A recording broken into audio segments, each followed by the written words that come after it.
आप देख रहे हैं भूतिया विला। दोस्तों, अगर आप चैनल पर नए हैं तो चैनल को सब्सक्राइब जरूर कर लें और साथ ही वीडियो को लाइक करके नीचे कमेंट बॉक्स में अपनी राय जरूर दें ताकि हम आपके लिए ऐसी ही भूतिया घटना और ला सके। तो चलिए बढ़ते हैं आज की कहानी की ओर। दोस्तों, कभी कभी ऐसी घटनाएं हमारे साथ घटित हो जाती हैं जिस पर यकीन करना थोड़ा मुश्किल होता है और हम उस परिस्थिति में अपने आप से काबू खो देते हैं, या फिर जब सारी घटना घट चुकी होती है उसके बाद हमें महसूस होता है कि हम किस दुर्दशा में फंस चुके थे।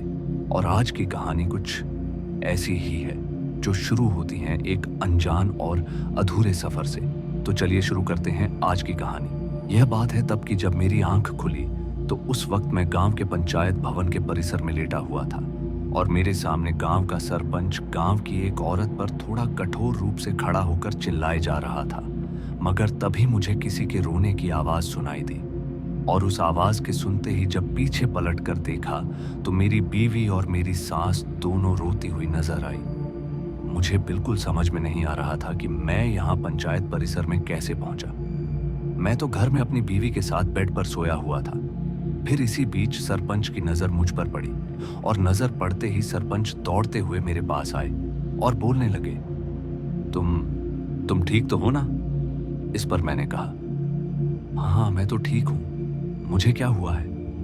मेरे इतना कहते ही सरपंच ने वहां पर खड़े एक व्यक्ति को गाड़ी लाने का इशारा किया और गाड़ी आते ही सरपंच ने तुरंत ही मेरी बीवी के साथ मेरे गांव के लिए रवाना कर दिया। मैं रास्ते भर अपनी बीवी से यही पूछता रहा कि क्या हुआ था मुझे और सरपंच उस औरत पर तमंचा ताने क्यों खड़े थे।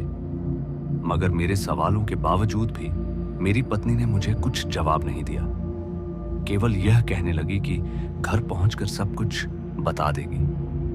फिर कुछ घंटों के बाद हम घर पर पहुंचे तो मेरी बीवी ने बताया कि दरअसल तुम्हारी 2 घंटे पहले मौत हो गई थी। यह सुनते ही मैं चौंकते हुए बोला, क्या तू पागल तो नहीं हो गई है? इस पर मेरी पत्नी ने मुझे शांत करते हुए कहा, अरे पहले मेरी बात तो सुन लो। फिर उसने आगे बताते हुए बोला कि रात के तकरीबन 1:30 बजे तुम्हारी सांस चलना एकदम से बंद हो गई थी। फिर हम तुम्हें डॉक्टर के पास भी ले गए थे जहां पर डॉक्टर ने साफ साफ कह दिया कि तुम मर चुके हो। मगर मौत की वजह किसी डॉक्टर को भी समझ में नहीं आई। फिर यह बात जब गांव के सरपंच को पता चली तो सरपंच ने पूरी छानबीन की तो पता चला कि तुम्हें मारा गया है, जिसका शक गांव की पुरानी डायन पर गया। और फिर सरपंच ने तुरंत ही उस डायन को उसके घर से उठवा लिया और पंचायत परिसर में उसे धमकाते हुए कहा, यह तो मुझे पता है कि तुमने ही गांव के दामाद की जान ली है, और हां, अगर गांव के दामाद की लाश यहां से गई तो वह अकेली नहीं बल्कि तुम्हारी लाश भी साथ जाएगी। इसलिए तुम्हारी भलाई इसी में है कि अपनी गलती सुधारते हुए दामाद जी को फिर से जिंदा कर दो। अगर ऐसा नहीं हुआ तो कोई भी गांव की बेटियों से शादी नहीं करेगा। तुम्हें इन्हें जिंदा करना ही होगा, इसलिए मेरे 10 गिनने से पहले ही जिंदा कर दो। और जैसे ही सरपंच ने गिनती गिनना शुरू किया तो उस डायन ने तुम्हें उसी वक्त जिंदा कर दिया। मगर यह सब सुनने के बाद अपनी बीवी की बातों पर विश्वास तो नहीं हो पा रहा था। लेकिन मेरी बीवी मुझसे झूठ क्यों बोलती भला? मगर बात अभी यहीं खत्म नहीं होती। पहले 2 दिनों तक तो सब कुछ ठीक रहा। फिर तीसरे दिन जब मैं उठा तो मैंने पाया कि मैं घर के पीछे वाले कमरे में हूं, जहां पर बहुत सारी अगरबत्तियां और दिए जल रहे थे, जिनका धुआं इतना ज्यादा था कि मेरा दम घुटने लगा था। मैंने तुरंत ही दरवाजा खोलने की कोशिश की, लेकिन दरवाजा बाहर से बंद था। मैं चिल्लाते हुए घर वालों को पुकारते हुए बोला, अरे दरवाजा खोलो, मेरा दम घुट रहा है यहां पर। जब 5 से 10 मिनट बाद मेरे पिताजी ने दरवाजा खोला और दरवाजा खोलते ही मैं खांसते हुए कमरे से बाहर निकला। मैं अभी खांस ही रहा था कि मेरी मां रोते हुए एकदम से मेरे गले लग गई और रोते हुए बोलने लगी, भगवान का लाख लाख शुक्र है कि तू ठीक हो गया। मां की बात सुनते ही मैंने कहा, तो मम्मी मुझे कुछ हुआ था क्या? तभी मेरी नजर घर की दीवार पर टंगे आईने पर गई। उस आईने में मैं अपने आप को देखकर एक पल को पहचान नहीं पाया। क्योंकि मेरा शरीर इतना कमजोर पड़ गया था कि चेहरे की हड्डियां तक दिखाई दे रही थी। आंखों में खाली पड़े छापों से ऐसा लग रहा था कि मैं सालों से बीमार पड़ा हूं। फिर अपने आप को आईने में निहारते हुए मां से पूछा, मम्मी क्या हुआ है मुझे? मेरी हालत ऐसी कैसे हुई? फिर मम्मी ने आगे बताते हुए कहा कि अब बेटा, जब हम तीसरी रात सोने गए तो तुम अचानक ही रात में चीखने चिल्लाने लगे। हमने तुम्हें समझाने की बहुत कोशिश की थी, मगर तुम हम में से किसी को भी पहचान नहीं रहे थे और बड़े ही अजीब ढंग से बड़बड़ा रहे थे। तुम्हारी ऐसी हालत देखकर हम बेहद घबरा गए और हमने मदद के लिए मोहल्ले वालों को बुला लिया। मोहल्ले वालों को समझते देर नहीं लगी कि तुम्हारे ऊपर ऊपरी चक्कर है और तुरंत ही गांव के बाबा को बुलवा लिया। मगर उस बाबा ने तुम्हें देखने के बाद अपने हाथ खड़े कर दिए और कहा, यह उसके बस की बात नहीं है, क्योंकि तुम्हारे ऊपर एक भूत नहीं बल्कि कई भूत सवार थे।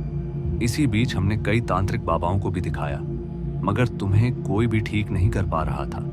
दिन से हफ्ते और महीने बीत गए और तुम्हारी हालत बिगड़ती गई और हमें लगने लगा था कि अब तुम नहीं बच पाओगे। मगर फिर हमें एक उम्मीद दिखी जब हमें दूर के एक मौलवी साहब की खबर मिली, जिन्होंने तुम्हें गांव के चौराहे पर लाने को कहा। तो हम लोग तुम्हें लेकर गांव के चौराहे के लिए निकले तो अचानक ही साथ में आए दो लोगों पर भी भूत सवार हो गए और तुम तीनों आपस में ही लड़ने लगे। मगर बाकी के लोगों ने किसी तरह तुम्हें काबू में करते हुए चौराहे तक पहुंचे, जहां पर मौलवी साहब पूरी तैयारी के साथ पहले से ही बैठे हुए थे। मौलवी के सामने पहुंचते ही तुम तीनों चीखने चिल्लाने लगे और अजीब सी आवाज में बड़बड़ा रहे थे। तभी मौलवी साहब ने तुम्हारे ऊपर फूंक मारी और तुम शांत हो गए और फिर गले में ताबीज डालते ही तुम बेहोश हो गए। उसके बाद मौलवी साहब ने तुम्हें घर पर ले जाने को कहा और साथ ही एक कमरे में बंद करके रखने को कहा और 7 दिनों तक तुम्हारे चारों तरफ अगरबत्ती और दिए भी जलाने को कहा। इतना कुछ करने के बाद होश में आए हो तुम। यह सब जानने के बाद मेरे तो होश ही उड़ गए थे और मैं मन ही मन रोने लगा था और अपने आप को कोसते हुए बोला, भला मैंने ऐसा कौन सा पाप किया है जो मेरी ऐसी हालत हो गई है?